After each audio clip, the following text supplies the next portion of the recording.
Kamote na exclusive na balita. Huwag kang matabi dyan.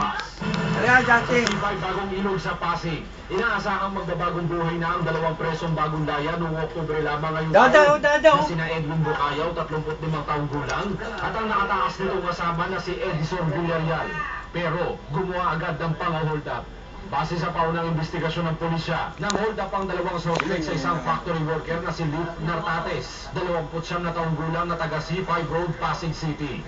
Bali po galing po ako sa trabaho po. Bumaba po ako dito sa bagong ilog. Kada? Maglalakad sana ako papunta sa kabila. Paglakad na naman, tinutukan ng dalawa patalim. Pinalood nila ako, kinuha sa cellphone ko yung wallet, sombrero yung relo. Tapos yun, lumas na sila. Agad namang humingi na sa klolo si Lip sa barangay Tanod sa Pasig, kaya naman agad na nakaresponde ang mga otoridad. At nasa kote ang isa sa mga sospek na si Edwin Bucayaw.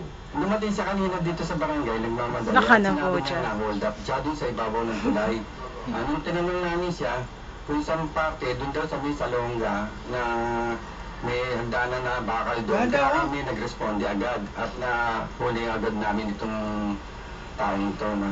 Patuloy naman ang follow-up operation ng pulisya kung saan nagtatago ang isang suspect na tumakas. Sasampa natin siya ng robbery hold-up. Kasi ayon sa biktima, gumamit tong suspect at saka sa isa pang suspect na hindi nahuli ng mga kutsilyo. Nakuha kasi ng mga suspect sa biktima ang 30,000 piso, isang relo at alahas. Kakasuhan naman ng robbery hold-up ang suspect. Samantala sa Bagong Ilog, Pasig City naman, nasakote na rin sa wakas ang kilabot ang hold-up robbery group ng Estribugang. Natimbugang ilang kasapi ng samahan dahil sa isang saksi na nakakakilala sa kanila, kaya agad na inireport sa otoridad.